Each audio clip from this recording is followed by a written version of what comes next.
मैं मोहम्मद मोइन आप सबका स्वागत करता हूं। आप कैसे हो? ऑब्वियसली अच्छे हो।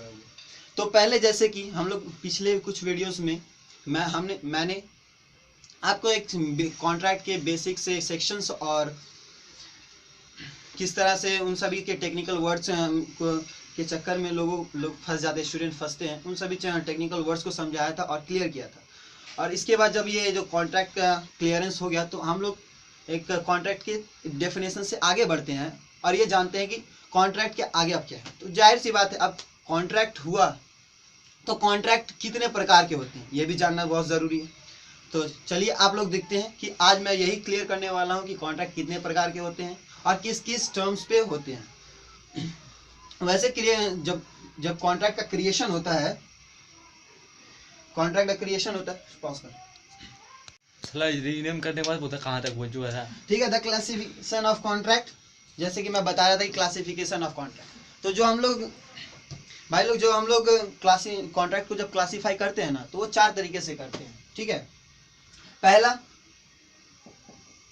क्रिएशन के बेस पे।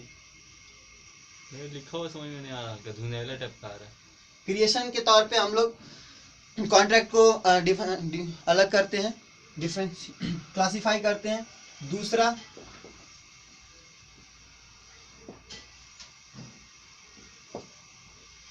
वैलिडिटी के तौर पे हम लोग क्लासीफाई करते हैं।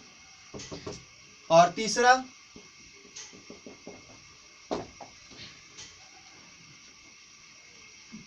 एग्जीक्यूशन।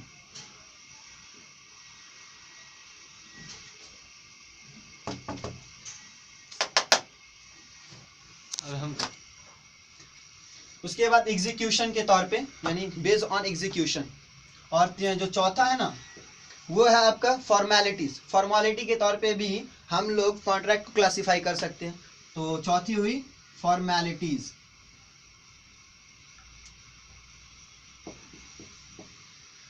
अब हम लोग एक एक करके इन चारों को क्लासीफाई करेंगे कि इन चारों में कौन कौन से कॉन्ट्रैक्ट्स आते हैं।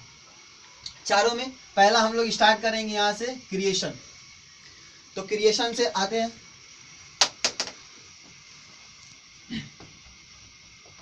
Double tap means pause. हाँ कर दी।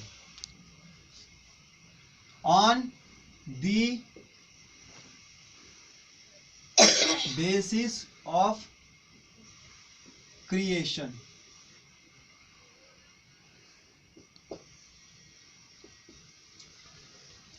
क्रिएशन के तौर पर जब हम लोग कॉन्ट्रैक्ट को जब डिवाइड करते हैं ना तो वो अलग अलग तरीके से दिखता है। अब उदाहरण के तौर पे पहला कॉन्ट्रैक्ट जब हम लोग क्रिएशन के तौर पे जब हम लोग कॉन्ट्रैक्ट को क्लासीफाई करते हैं तो पहला आपको दिखाई देगा एक्सप्रेस।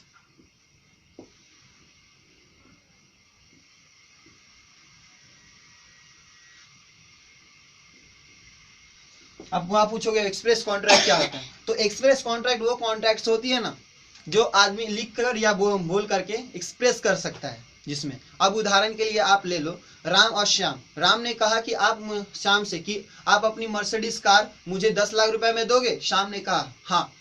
ये ओरल था। अब रिटन, अगर इन्हीं चीजों को मैं एग्रीमेंट में लिख करके दूं तो वो हो जाएगा रिटन। तो रिटर्न भी यहाँ पे हो रहा है। ये इन सभी को देख करके जो वॉइस एक्सप्रेस हो रहा है, वॉइस जो बोला जा रहा है, उन सभी वॉइस के से ही हमें एक्सप्रेस हो रहा है कि कॉन्ट्रैक्ट हो रहा है। तो इन्हीं कॉन्ट्रैक्ट्स को बोलते हैं एक्सप्रेस कॉन्ट्रैक्ट। ठीक है। और अब बारी आई दूसरी की। तो दूसरे क्या है, तो दूसरा है इम्प्लाइड कॉन्ट्रैक्ट।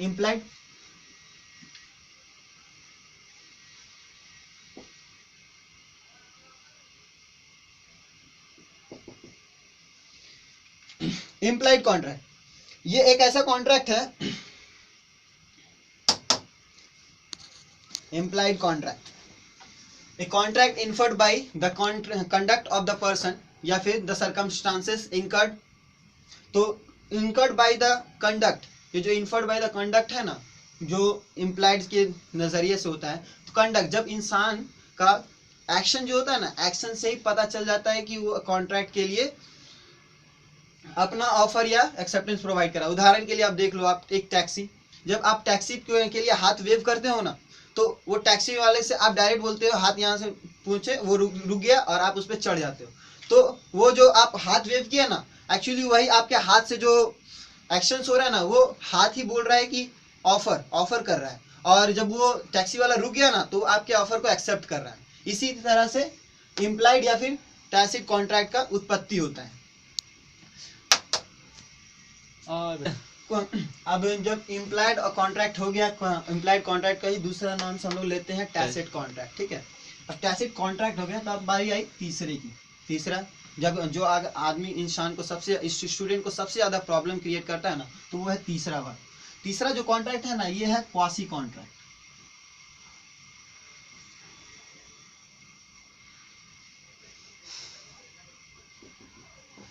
ये क्या है?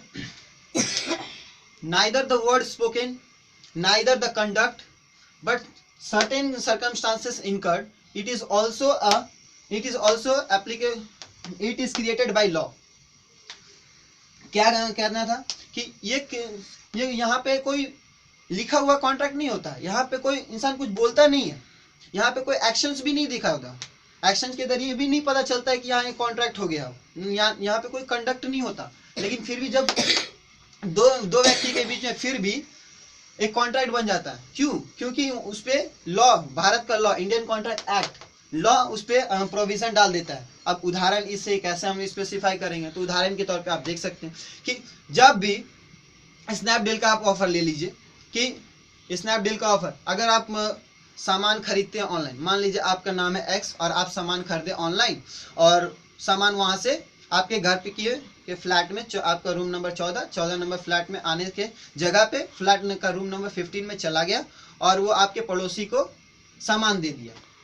अब यहाँ पर ना, ये जो आपके फ्लैट नंबर 15 है, जो आपके पड़ोसी हैं, उस पर यह दायित्व तो बन जाता है कि वो आपको सामान दे, तो सामान दे, तो यहाँ पर भी एक कॉन्ट्रैक्ट बन गया, जो कि प्रोविजन ऑफ द लॉ है, लॉ के उस पर एप्लीकेबल हो गया। मतलब या तो उसके सामान, उसको आपका सामान लौटाना पड़ेगा, या तो फिर कंसिडरेशन देना पड़ेगा। इस तरह के कॉन्ट्रैक्ट को ही बोलते हैं क्वासी कॉन्ट्रैक्ट, जो कि सिंपली डिफाइंड होता है कि बस प्रोविजन उस पर एप्लीकेबल हो जाता है। एक और एग्जाम्पल्स ले लेते हैं, हमें एक और एग्जाम्पल्स, ठीक है।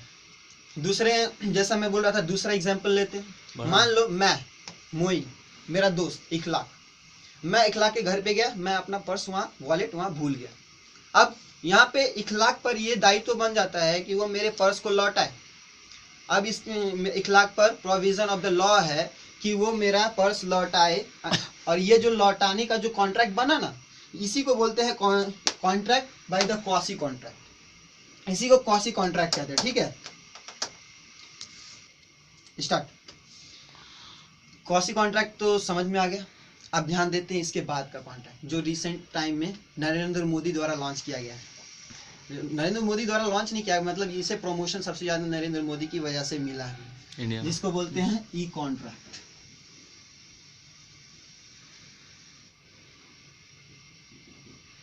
ये ऐसा कॉन्ट्रैक्ट है ना, जो जहां पे इंसान दो इंसान सामने नहीं रहता है, यहाँ पे जो है ना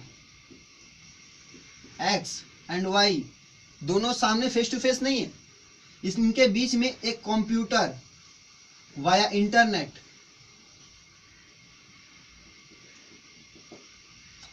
के जरिए जुड़ा हुआ रहता है। इंटरनेट के जरिए दो कॉन्ट्रैक्ट होते हैं, दो लोगों के बीच कॉन्ट्रैक्ट रहते हैं। उदाहरण के लिए आप ऑनलाइन शॉपिंग ले सकते हैं। ऑनलाइन शॉपिंग,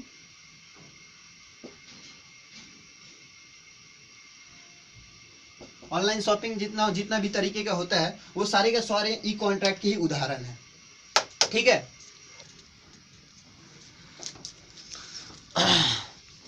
अब आते हैं बारी दूसरी, मतलब classification on the basis of validity. तो वैलिडिटी के हिसाब से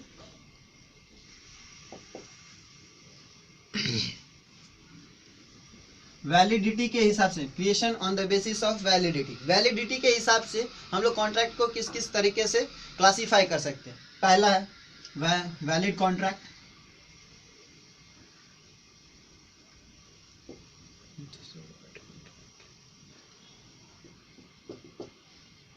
वैलिड कॉन्ट्रैक्ट। चलिए इसके एक लाइंस भी पढ़ लेते हैं। A contract which satisfy all the requirement prescribed by law. मतलब क्या है इस लाइन का? तो मतलब ये है कि ये वो कॉन्ट्रैक्ट है, कॉन्ट्रैक्ट जो कि लॉ के द्वारा सारी शर्तों को पूरी करता है, उसे ही वैलिड कॉन्ट्रैक्ट कहते हैं, आसान से भाषा में। बस इतना में ही आपको संतुष्टि हो जाएगी। दूसरी, वॉइड कॉन्ट्रैक्ट।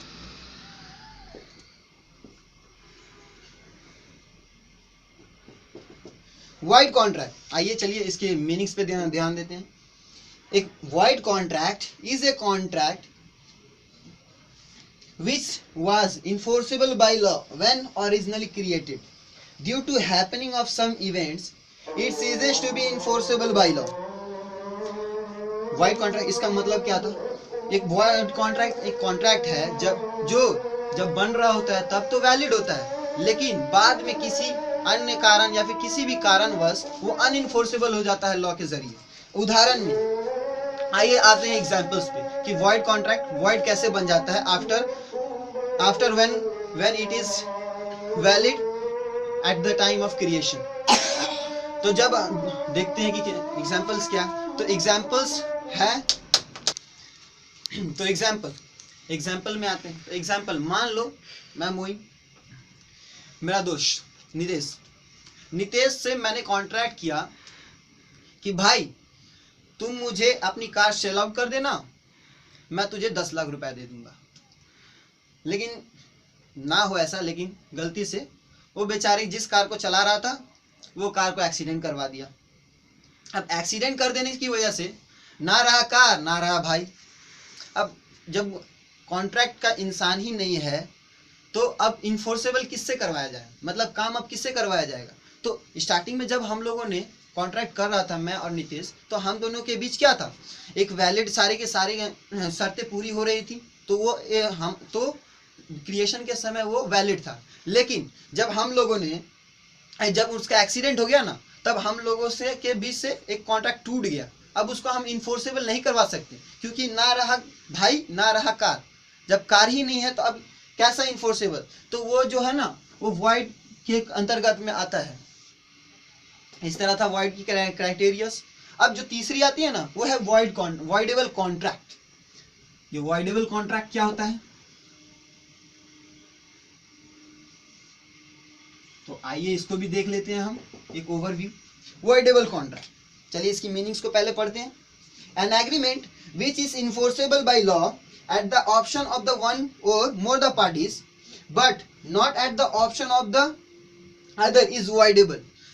अब इस लाइन के मतलब क्या है, ये इस लाइन के मतलब है कि जब कॉन्ट्रैक्ट को एक ही व्यक्ति के पास ये ऑप्शन रहे कि वो उस कॉन्ट्रैक्ट को वैलिड बना सकते हैं, तो उसे ही वॉइडेबल कॉन्ट्रैक्ट कहते हैं।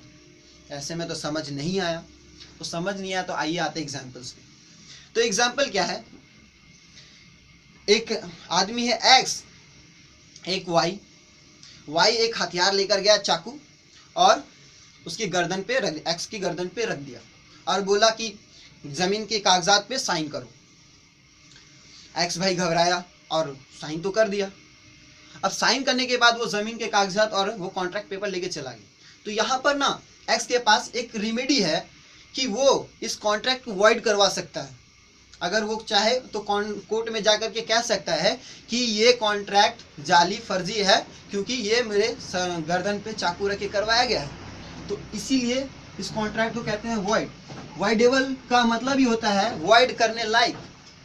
तो वॉइडेबल का मतलब वॉइड करने लायक है। तो वहां पे सिर्फ एक आदमी, यहाँ पे मैंने एक लाइन में कहा था कि eight the option of one party और द पार्टीज, मतलब क्या, एक इंसान या फिर एक इंसान के समूह के पास ये एक ऑप्शन रहे कि वो इस कॉन्ट्रैक्ट को वॉइड में बदल सकता है। अब इसके बाद आता है अनइन्फोर्सेबल contract.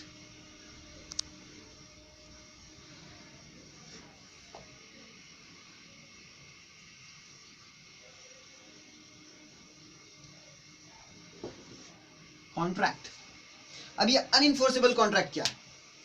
A contract is one which is perfectly valid but cannot be enforceable by law for the some defects as understanding.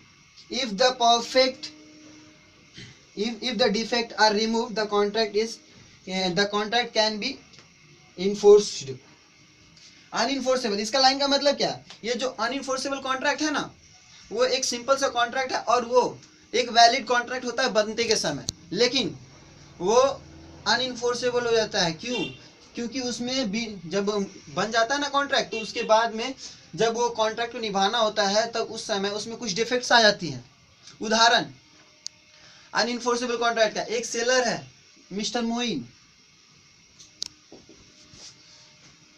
अखलाक से कॉन्ट्रैक्ट करता है, अखलाक से कॉन्ट्रैक्ट करता है कि आप मेरा सामान, अखलाक कौन है? एक फार्मर। मोइन अखलाक से कॉन्ट्रैक्ट करता है कि आप मुझे सामान बेचो, गुड्स, आप मुझे सामान बेचोगे, मैं आपको कंसिडरेशन दूंगा।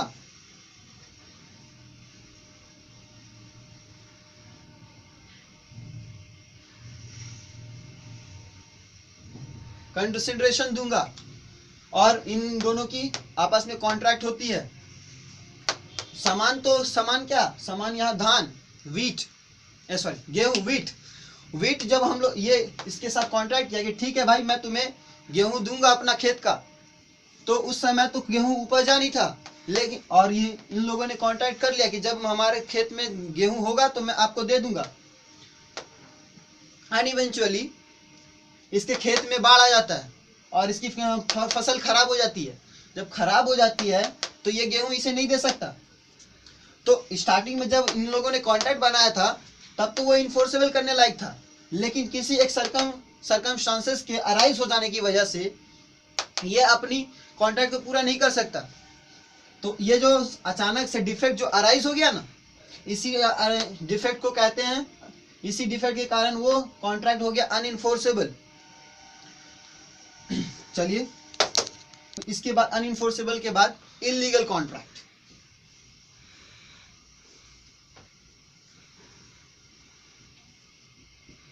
इल्लीगल कॉन्ट्रैक्ट क्या है? चलिए आइए मीनिंग देख लेते हैं। The agreement which is forbidden by law, such agreement are null and void ab initio.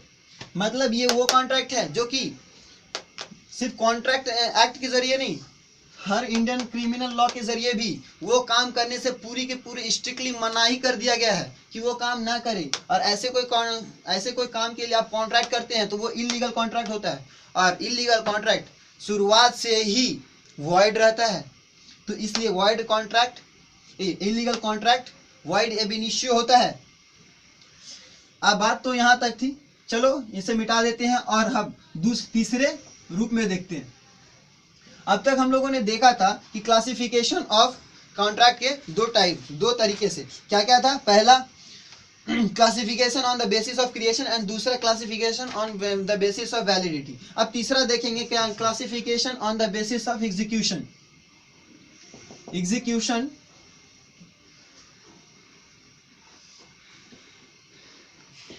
Basis of execution में ना दो तरीके के कॉन्ट्रैक्ट होते हैं। पहला बायोलैटरल कॉन्ट्रैक्ट,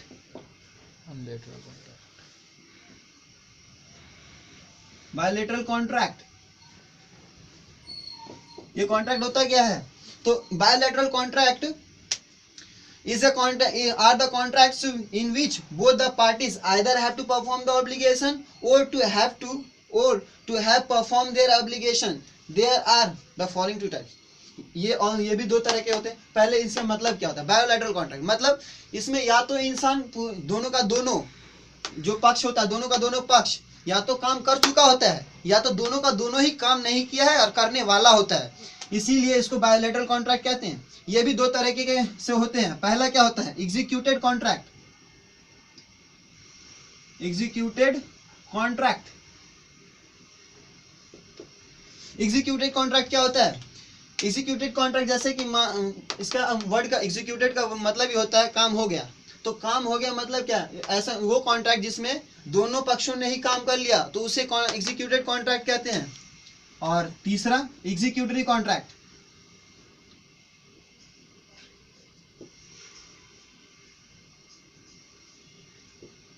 एग्जीक्यूटरी कॉन्ट्रैक्ट वो कॉन्ट्रैक्ट होते हैं जिसमें दोनों ही पार्टी ने अपने अपने काम को परफॉर्म नहीं किया, परफॉर्म नहीं किया। अब चलो एक एग्जांपल ले लेते हैं। अब ऑनलाइन शॉपिंग, जैसे आप कैश ऑन डिलीवरी का ऑप्शन टिपते हैं ना, सामान खरीदने के बाद जब कैश ऑन डिलीवरी का ऑप्शन टिपते हैं ना, तो उसमें आप ना ही कंसिडरेशन दिए होते हैं और ना ही स्नैपडील वाले को आप स्नैपडील वाला आपको संगे संग ऑर्डर दिया, ऑर्डर सामान भेज दिया, ऑर्डर के साथ साथ सामान भेज दिया होता है। वो टाइम लेता है, तो तब तक के जो भी समय लेता है ना, वो कॉन्ट्रैक्ट इन सभी वो जो समय लेता है ना, वो समय लेने के कारण ही उस कॉन्ट्रैक्ट को ये वाला कॉन्ट्रैक्ट अराइज हो जाता है, एग्जीक्यूटरी कॉन्ट्रैक्ट। मतलब दोनों ही पक्षों ने अपना अपना काम नहीं किया। इसका अब ये दो तो हो गया। अब बायोलैटरल के एग्जीक्यूशन के में अंदर ही एक और कॉन्ट्रैक्ट आता है, यूनिलैटरल कॉन्ट्रैक्ट।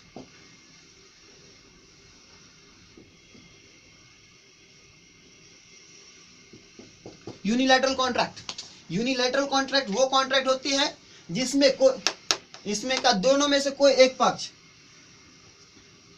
एक्स वाई, इन दोनों में से कोई एक पक्ष अपना काम कर चुका होता है।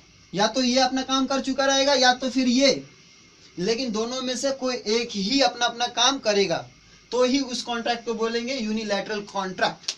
अब जाहिर सी बात है, आप जब ऑनलाइन शॉपिंग करते हैं और आप पेमेंट अपना बैंक अकाउंट से, डेबिट कार्ड से कर देते हैं, तो आपने तो अपना काम कर लिया, लेकिन स्नैपडील वाले आपके लिए उस अपना ऑर्डर को आपके घर पहुंचाने के लिए कुछ समय लेते हैं। तो इस तरह के कॉन्ट्रैक्ट यूनिलैटरल कॉन्ट्रैक्ट में आते हैं। देते हैं सभी को। सब्सक्राइब करना मत भूलिए, इसी में आपको अब तो यहाँ तक 3 तरह के क्लासिफिकेशंस को देख लिए थे हम। फॉर्मेलिटी के तौर पर